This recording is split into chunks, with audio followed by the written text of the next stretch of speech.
In September 1941, a young man by the name of Frederick Barry Jr. was staying at the Dixie Hotel in Manhattan. Barry was originally from Wayne, Nebraska, and decided to visit Manhattan to seek immense wealth.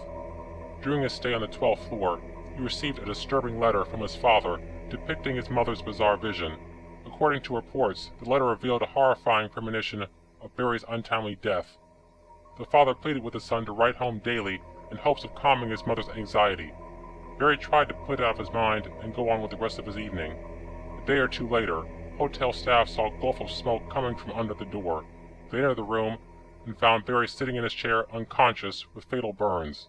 The burns were so severe that the clothing from his upper body was completely burned away. He was pronounced deceased 3 hours after arriving at Roosevelt Hospital.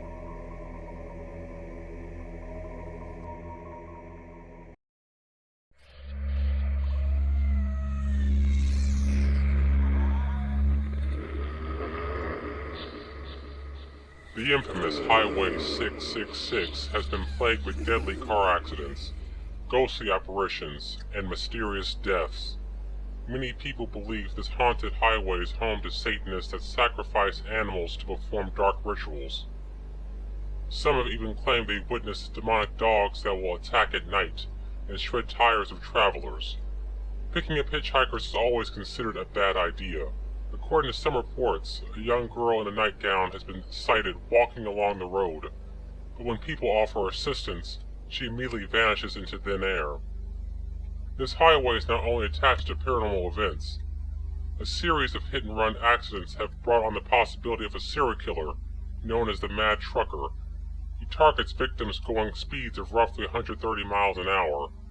One survivor claims he saw a truck that appeared to be on fire barreling towards him right in the middle of the road. The truck was going so fast that sparks were flying off the wheels. The man was able to pull off the road and avert a possible tragedy. Today, Highway 666 is now known as Highway 191.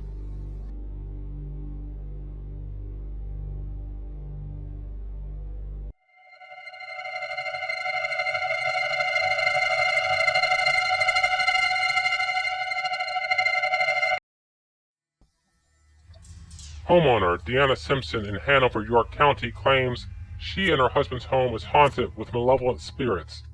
They have lived in the home 7 years and invested everything into it. Simpson has photos of what appears to be orbs circulating the room and audio recordings of various voices, including children laughing that are not in the home. Simpson feels that 5 of the ghosts are protective, and the others are evil forces that may be inhuman. She even suspects that some of the entities are in fact demons. A shadow-like figure over 7 foot tall was caught on a cell phone camera. When a reporter from Fox 43 was doing an investigation, he felt his hand burning and saw a scratch on his wrist. Simpson then used holy water to bless him and try to remove any negative energy in the area. Simpson has tried to rid the home of the paranormal activity by welcoming researchers, priests, and mediums into the home. So far, there's no indication the activity has subsided.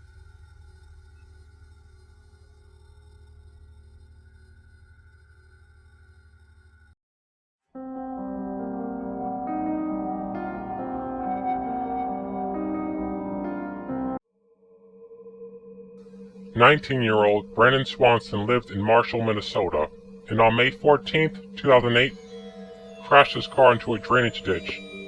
Frantic, Brandon immediately contacted his parents and asked them to pick him up. They went looking for him and could not locate him. Brandon's father called his cell back. Brandon said he was headed to a nearby town of Lind.